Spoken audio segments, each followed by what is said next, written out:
আপনাকে আমাদের চ্যানেলের এই সাক্ষাৎকার পর্বে স্বাগতম। অনেকদিন পরে আপনারা আসলেন, হ্যাঁ? প্রশ্নে গেলাম। জি প্লিজ। আপনি দেখেছেন শুক্রবার ঢাকায় একটি সমাবেশ করেছে এনসিপি। এই সমাবেশে যদি আপনি একবারে খালি চোখে অনুমান করে বলেন, চোখে যা দেখেছেন, 1000-2000 মতো লোক হয়েছে। সমাবেশটি ছিল আওয়ামী লীগকে নিষিদ্ধ করার জন্য। এই সমাবেশ থেকে দলটির আহ্বায়ক নাহিদ ইসলাম আহ্বান করেছেন আওয়ামী লীগের বিচার নিশ্চিতে, আওয়ামী লীগকে নিষিদ্ধ করার জন্য পাড়ায় মহল্লায় বিচারের জন্য আদালত, আর আওয়ামী লীগকে নিষিদ্ধ করার জন্য ফ্যাসিবাদ বিরোধী মঞ্চ করার কথা বলেছেন। আপনি কি মনে করেন এই যে 2000 লোকের উপস্থিতি দিয়ে তারা এত বড় একটি দলকে নিষিদ্ধ করতে পারবে, বা এই দাবিটা তারা আদায় করে নিতে পারবে কিনা? পাশাপাশি আওয়ামী লীগ আসলে নিষিদ্ধ হলে এনসিপির আসলে লাভটা কি, আর না করতে পারলে তাদের ক্ষতিটা কি হবে? শুনেন, এটা তো একটা রাজনৈতিক দল, এবং একটা রাজনৈতিক দলের পক্ষ থেকে একটা দাবি তোলা হয়েছে। এই দাবি তোলার জন্য ওই দলের সমর্থক কত আছে, ওই দলের জনসভায় কত লোক হয়, এটা গুরুত্বপূর্ণ না। গুরুত্বপূর্ণ হচ্ছে যে দাবিটা আসলে কি, দাবিটা কি লজিক্যাল, দাবিটা কি বাস্তবায়নযোগ্য, এটা হলো মূল গুরুত্বপূর্ণ। সেক্ষেত্রে এনসিপির রাজনীতি হলো এটা।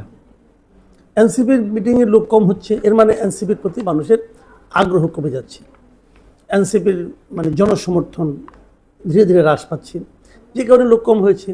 যাও হয়েছে, আপনি যে 2000-এর কথা বললেন, এটা নিয়েও কিন্তু আমি সামাজিক মাধ্যমে বেশ কিছু ভিডিও দেখলাম।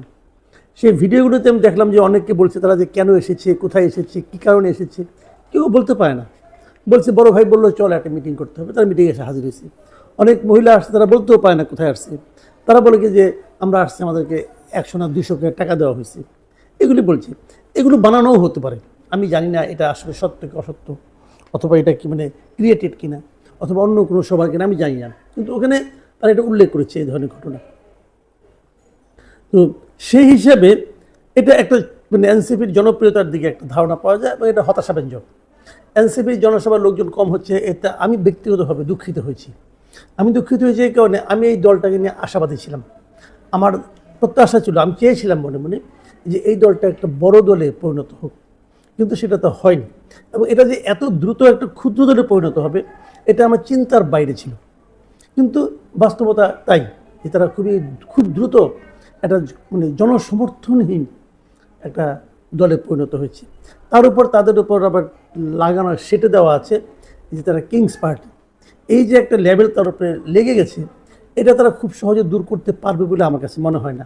কারণ কিংস পার্টি হলে পরে যে সমস্ত প্রাতিষ্ঠানিক অথবা প্রশাসনিক সুযোগ সুবিধা পাওয়া যায়, তারা সেই সমস্ত সুযোগ সুবিধা খুব এনজয় করছে। যারা যেহেতু এনজয় করছে, সেহেতু এই ট্যাগটা তাদের গায়ে থেকে খুব সহজে সরবে না। যতদিন এটা না সরবে, ততদিন তার দলটা জনসমর্থনের বিবেচনায় আরও ফুলে ফেঁপে উঠবে, এরকম মনে করারও কোনো কারণ নাই। এখন প্রশ্নটা হলো, তারা এই পর্যায়ে এলো কেন? তারা এই পর্যায়ে এসেছে মূলত তাদের দলের রাজনীতিহীনতা, এবং তারা জনগণের সামনে কোনো লক্ষ্য নির্ধারণ করতে পারে নাই। তারা বারবার বলছে আমরা নতুন রাজনৈতিক বন্দোবস্ত দিব। তাদের রাজনৈতিক বন্দোবস্তটা কি, এটা তারা এখন পর্যন্ত উচ্চারণ করতে পারে নাই। ফেব্রুয়ারি 28 তারিখে দলটা গঠিত হয়েছে, এখন পর্যন্ত কেউ জানে না এই দলের গঠনতন্ত্র কি, লক্ষ্য উদ্দেশ্য কি, ম্যানিফেস্টো কি, কেউ জানে না। কিন্তু এটা বানাইতেই পারে নাই।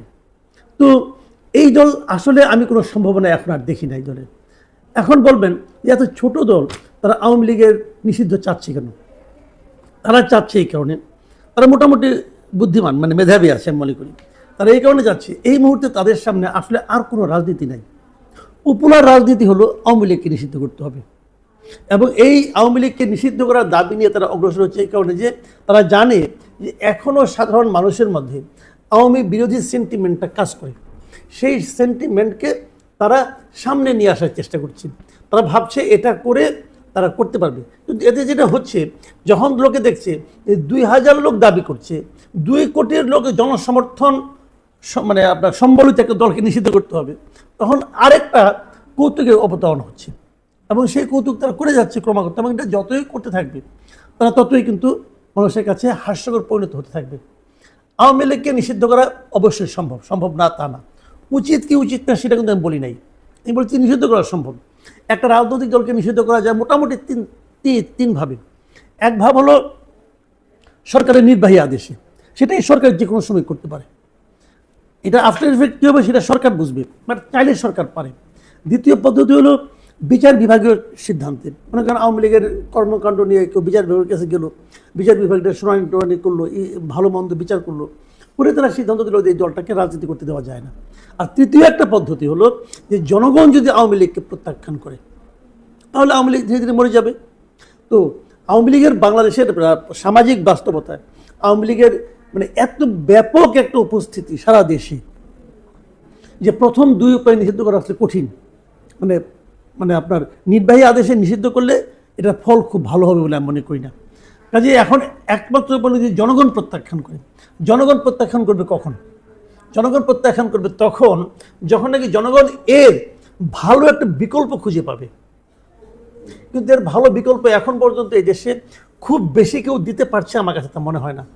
বিএনপি একটা বিকল্প, অবশ্যই বিকল্প, বিএনপি একটা বড় বিকল্প, কিন্তু সেই বিকল্প আরও কোনো বিকল্প আছে কিনা, অনেকে বলে একটা তৃতীয় শক্তি থাকা দরকার। কিন্তু এখনও মানুষের কাছে আপনি জিজ্ঞাসা করেন, মানুষ এখনও বলে তাদের সামনে ভোটের মাঠে মাত্র দুইটা বিকল্প, একটা আওয়ামী লীগ, একটা বিএনপি। তারা কিন্তু আওয়ামী লীগকে বাদ দিতে পারছে না। সেই বিবেচনায় এনসিপির নাম তো কেউ নিচ্ছে না, এনসিপি তো নো হয়। কাজে এনসিপি কি দাবি তুললো না তুললো, তাতে আওয়ামী লীগের তেমন কিছু হবে কি হবে না, এটা নিয়ে আমার ভাই প্রচুর সন্দেহ আছে। তাদের লাভটা কি? তাদের লাভ কিছুই না। তাদের লাভ হলো গিয়ে এই রাজনীতিটা তারা এখন মানুষের কাছে কি নিয়ে যাবে, তাদের তো কোনো রাজনীতি নাই। তারা বলে আমরা নতুন রাজনৈতিক বন্দোবস্ত চাই, কিন্তু সেই বন্দোবস্তটা কি এটাকে কখনো বলতে শুনছেন? শুনেন নাই তো। তারা জনগণের কাছে কি নিয়ে যাবে, এই একটা দাবি নিয়ে যাচ্ছে। তারা নিজেরাও জানে এই দাবি অর্জন করা কঠিন, কারণ জনগণের কাছে যাওয়ার একটা কিছু নিয়ে তো থাকতে হবে। তারা এটা নিয়ে আসছে। আওয়ামী লীগ নিষিদ্ধ হইলে এনসিপির কোনো লাভ নাই রে ভাই। লাভ নাই কেন বলি আপনাকে, আলটিমেটলি তো এটা ভোটের রাজনীতি করবে, তাই না? সামনে তো ইলেকশন হবে ভাই। সেই ইলেকশনে এনসিপি আওয়ামী লীগ যদি নিষিদ্ধ, যদি আওয়ামী লীগের এনসিপির কারণে আওয়ামী লীগ নিষিদ্ধ হয়, তাহলে আওয়ামী লীগের ভোটগুলি কি এনসিপিতে যাবে নাকি? তো অন্য কোনো জায়গায় যাবে। ওটা তো এনসিপির জন্য আরো বড় ক্ষতি। আপনি দেখেন এই জায়গায় বিএনপি কিন্তু একটা চমৎকার বুদ্ধি দিয়েছে, সে কিন্তু আওয়ামী লীগের নিষিদ্ধের কথা বলে না, অথচ আওয়ামী লীগ নিষিদ্ধ হলে সবচেয়ে লাভ হওয়ার কথা বিএনপির। বিএনপি চুপ করে বসে রয়েছে, কেন বলতেছে যে তোমার নিষিদ্ধের কথা বলো, তোমাদের কারণে যদি নিষিদ্ধ হয় তাহলে আমি মহা খুশি, কারণ আওয়ামী লীগগুলো তোমাদেরকে দায়ী করবে, আমাদেরকে দায়ী করবে না, তো এই ভোটগুলো আমি পাবো। বিএনপি তো এটা রাজনীতি করতেছে, এনসিপি তো রাজনীতিও বুঝে না। আর ওরা যেটা করতেছে, ওদের অবস্থা হয়েছে কি ওই সাগরে পড়ে খড়কুটো ধরে বাঁচার চেষ্টা। ওদের তো রাজনীতি শেষ, ওদের লিডাররা এমন এমন সব অপকর্মের সঙ্গে জড়াই গেছে, এমন এমন সব কর্মকাণ্ডের সঙ্গে তারা জড়াই গেছে যে ওদেরকে দেখলে মানুষ আর আগের মতো উদ্বেলিত হয় না। তো এখন তারা তাদের রাজনীতি তারা মানুষের কাছে যাবে কি নিয়ে এই একটা ইস্যু বের করেছে, আওয়ামী লীগকে নিষিদ্ধ করতে হবে, যেটা নাকি একটা প্রায় ইম্পসিবল ইস্যু। এই জন্য নিয়েছে যে এই ইস্যুও শেষ হবে না, তাদের বলাও চলতে থাকবে। নির্বাচনে তারা অংশ নিলে এই দাবি নিয়ে অগ্রসর হবে, তখন তাদের কিছু একটা লাভ হবে, যে বলবে আওয়ামী লীগ অত্যাচার করছে, যারা আওয়ামী লীগ যারা টর্চার্ড হয়েছে তারা হয়তো ভাববে তাহলে হয়তো এনসিপি একটা বিকল্প হতে পারে, এই আর কিছু না।